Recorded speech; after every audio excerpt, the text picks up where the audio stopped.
அது ஒரு கோழையின் செயலும் அல்ல, வீரன் செயலும் அல்ல. அது ஒரு ஏமாளியின் செயல், அது ஏமாற்றுகின்றவருடைய செயல். எனவே இப்படி ஒரு செயலை அவர் செய்து இப்பொழுது அவர் நிபந்தனை ஜாமீனில் ஆத்தூர் காவல் நிலையத்தில் அன்றாடம் 2 முறை கையெழுத்து போட்டு தன்னுடைய தொகுதி மக்களுக்கு ஒரு நல்ல காரியத்தை அவர் செய்து கொண்டிருக்கிறார் என்று நாம் அதை நல்ல காரியம் என்று சொல்லவில்லை, அதை செய்து கொண்டிருக்கிறார் என்று சிரிப்போடு சொல்கிறோம். இவரை பார்த்து இன்னொரு சட்டமன்ற உறுப்பினர், விளாத்திகுளம் தொகுதியை சார்ந்தவர், மக்கள் பிரதிநிதி மார்க்கண்டேயன்,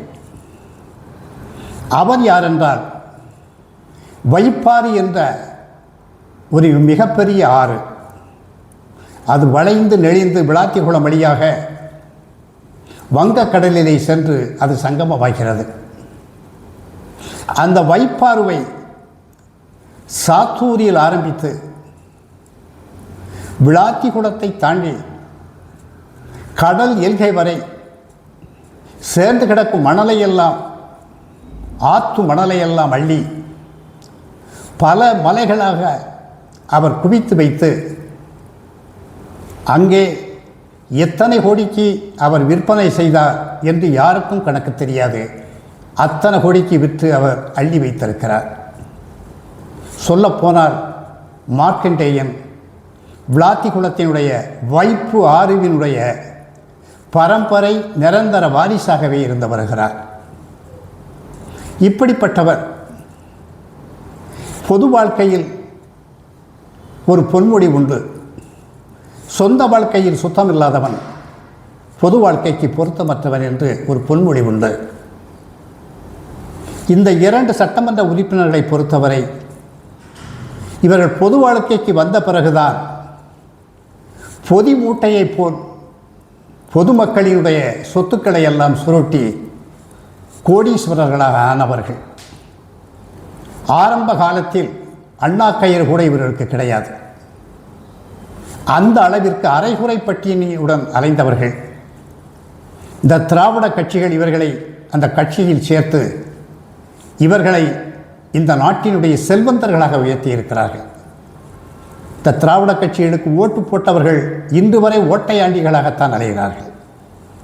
ஆனால் இவர்கள் இருவரும் ஓட்டு போட்டவர்களுக்கு முன்பாக அவர்களை யார் என்று கூட இவர்கள் கேட்க முடியாமல், அவர்கள் கேட்டாலும் கூட நான் யார் தெரியுமா என்று அதட்டி அரட்டி அவர்களை ஓரமாக ஒதுக்கி வைத்துவிட்டு தங்களை ஒரு ஜமீன்தார் வர்க்கமாக இவர்கள் நினைத்து கொண்டு இந்த அரசியல் அதிகாரங்களை கையில் வைத்து கொண்டு வருபவர்கள் போபவர்களை எல்லாம் அரட்டி இந்த பகுதியினுடைய மன்னர்களாகவே வாழ்க்கை நடத்தி வருகிறார்கள்.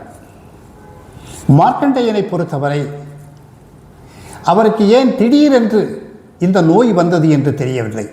ஒருவேளை அண்டையில் இருக்கக்கூடிய திருச்செந்தூர் சட்டமன்ற உறுப்பினர், திருச்செந்தூர் தில்லாலங்கடி சட்டமன்ற உறுப்பினர் அந்தர்பல்ட்டி அடித்து யார் நான் வந்து பார் என்று வாயாடி பேச்சு பேசி தளபதி விஜயை மருள வைத்து கொண்டிருக்கிறார். நம் பங்கு என்ற சூத்தப்பங்கா என்று அவரை கண்டு இவரும் ஒரு பூச்சாண்டி மொழி முடிக்கலாம் என்று முடித்து காட்டியிருக்கிறார். அவருடைய கட்சி நிகழ்ச்சி ஒன்றில் பேசும்போது அவர் பேசிய பேச்சு இது. அடுத்து சட்டமன்றத்திற்கு தளபதி வரும்போது, முதல்வர் வரும்போது அவருடைய எலும்புகளை சுக்கு சுக்காக நொறுக்கி அவருடைய நரம்புகளை எல்லாம் வாரி வளைத்து முறுக்கி திருக்கி என்ன செய்கிறேன் பார் என்று ஒரு மிகப்பெரிய மிரட்டலை அந்த மேடையிலே அவர் விட்டிருக்கிறார். இந்த மிரட்டலை கேட்டவுடன் அந்த கட்சிக்காரர் குஷியாகி உண்மைக்கே மார்க்கண்டேயன் நாளைக்கே சென்னைக்கு சென்று முதல்வரை தளபதியை கையை பிடித்து முறுக்கி அவருடைய உடம்பில் இருக்கக்கூடிய எலும்புகளை எல்லாம் அடித்து நொறுக்கி அவற்றையெல்லாம் நம் கண்முன் வந்து காட்டுவார் என்று அவர்கள் நினைத்து அவருடைய பேச்சுக்கு கைதை